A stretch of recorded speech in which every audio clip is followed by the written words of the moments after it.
जन्म से लेकर देहत्याग तक भगवान कृष्ण के जीवन की लगभग हर घटना में कोई सूत्र है। युद्ध भूमि पर दिया गया गीता का उपदेश संसार का श्रेष्ठतम ज्ञान माना जाता है। मैनेजमेंट मास्टर कहें या जगत गुरु, गिरधारी कहें या रणछोड़, भगवान कृष्ण के जितने नाम है उतनी कहानियां। जीवन जीने के तरीके को अगर किसी ने परिभाषित किया है तो वो भगवान कृष्ण है। कर्म से होकर परमात्मा तक जाने वाले मार्ग को उन्हीं ने बताया है। संसार से वैराग्य को सिरे से नकारा, कर्म का कोई विकल्प नहीं ये सिद्ध किया। कृष्णा कहते हैं, मैं हर हाल में आता हूँ, जब पाप और अत्याचार का अंधकार होता है तब भी, या जब प्रेम और भक्ति का उजाला होता है तब भी। दोनों ही परिस्थिति में मेरा आना निश्चित है। वैसे तो कृष्ण का संपूर्ण जीवन ही एक प्रबंधन की किताब है, जिसे सैकड़ों हजारों बार कहा सुना जा चुका है। कुरुक्षेत्र में दो सेनाओं के बीच खड़े होकर भारी तनाव के समय कृष्ण ने अर्जुन को जो ज्ञान दिया वो दुनिया का श्रेष्ठतम ज्ञान है।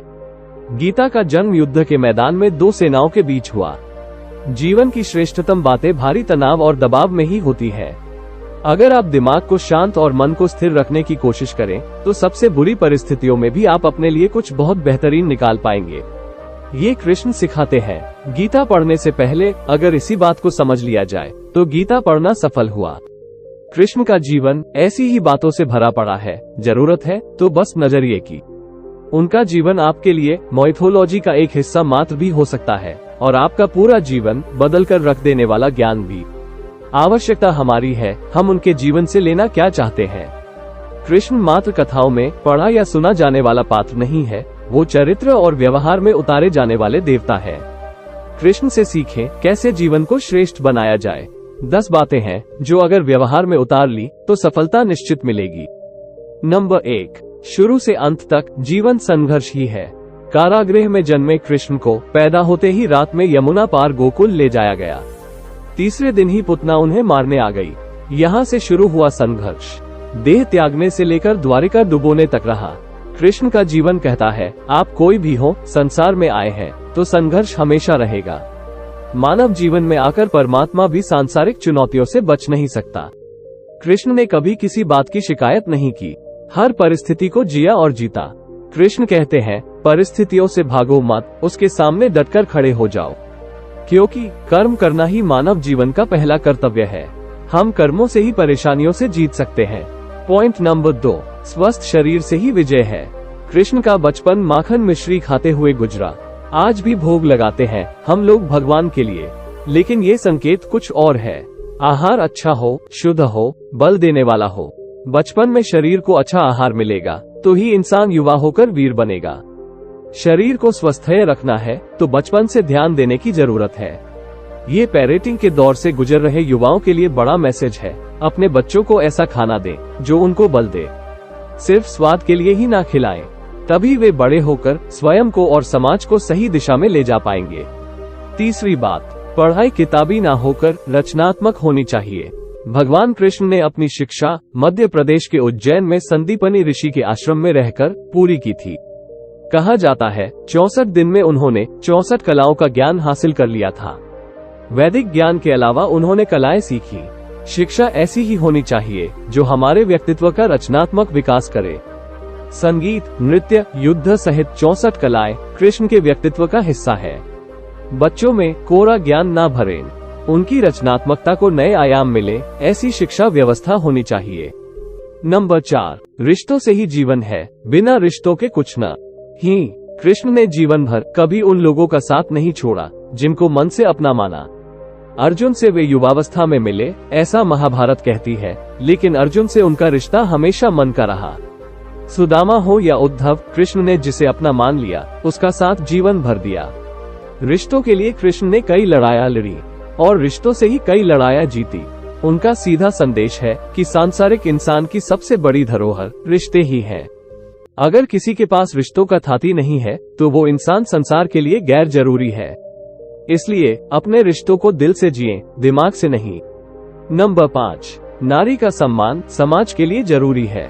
एक बार की बात है कि राक्षस नरकासुर का आतंक था। करीब 16,100 महिलाओं को उसने अपने महल में कैद किया था। महिलाओं से बलात्कार में उसे सुख मिलता था। कृष्ण ने उसे मार डाला और सभी महिलाओं को मुक्त कराया, लेकिन सामाजिक कुरीतियां तब भी थी। उन महिलाओं को अपनाने वाला कोई नहीं था। खुद उनके घर वालों ने उन्हें दूषित मानकर त्याग दिया। ऐसे में कृष्ण आगे आए, सभी 16,100 महिलाओं को अपनी पत्नी का दर्जा दिया, समाज में उन्हें सम्मान के साथ रहने के लिए स्थान दिलाया। कृष्ण ने हमेशा नारी को शक्ति बताया, उसके सम्मान के लिए तत्पर रहे। पूरी महाभारत नारी के सम्मान के लिए ही लड़ी गई। आप कृष्ण भक्त हैं, तो अपने आसपास की महिलाओं का पूरा सम्मान करें। भगवान कृष्ण की कृपा पाने का ये सरलतम मार्ग है। नंबर 6, आपके मतभेद अगली पीढ़ी के लिए बाधा ना बने। कम ही लोग जानते हैं कि जिस दुर्योधन के खिलाफ कृष्ण ने आजीवन पांडवों का साथ दिया, उसकी मौत का कारण भी कृष्ण की कूटनीति बनी। वो ही दुर्योधन रिश्ते में कृष्ण का समधी भी था। कृष्ण के पुत्र साम्ब ने दुर्योधन की बेटी लक्ष्मणा का अपहरण करके उससे विवाह किया था, क्योंकि लक्ष्मणा साम्ब से विवाह करना चाहती थी, लेकिन दुर्योधन खिलाफ था। साम्ब को कौरवों ने बंदी भी बनाया था। तब कृष्ण ने दुर्योधन को समझाया था कि हमारे मतभेद अपनी जगह है, लेकिन हमारे विचार हमारे बच्चों के भविष्य में बाधा नहीं बनने चाहिए।